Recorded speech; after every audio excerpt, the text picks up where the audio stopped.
Des efforts considérables ont été réalisés ces 10 dernières années en termes d'accès.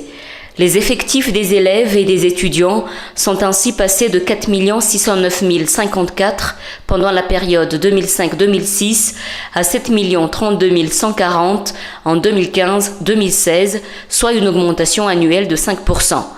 La parité filles-garçons est acquise au primaire, même si des disparités régionales persistent et s'accroissent à partir du collège. Cependant, le système reste confronté à des problèmes de qualité de l'apprentissage et de rétention.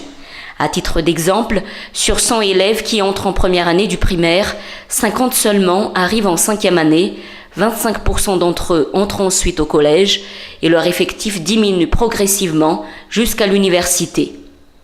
Parmi les 50 élèves qui arrivent jusqu'en classe de 7e, seule la moitié d'entre eux maîtrisent l'écriture et la lecture aussi bien de la langue maternelle que du français. Cette situation est en partie due au manque de qualification des enseignants d'une part, étant donné que seuls 15% des enseignants du primaire disposent de diplômes pédagogiques adéquats et 75% sont des enseignants recrutés et rémunérés par les parents d'élèves et n'ont suivi aucune formation pédagogique. D'autre part, l'insécurité alimentaire, l'éloignement des établissements, l'insuffisance et la qualité des infrastructures scolaires impactent également sur l'accès et la qualité des apprentissages.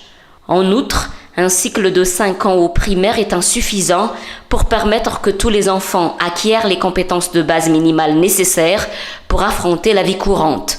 Pour atteindre les objectifs en 2021, le pays a besoin de construire 6 000 nouvelles salles de classe, alors que les ressources nationales disponibles ne permettent d'en construire que le quart. Pour la formation technique professionnelle et l'enseignement supérieur, seuls 5% des sortants trouvent des emplois correspondant à leur formation. Pourtant, des postes sont vacants, faute de profil adéquat.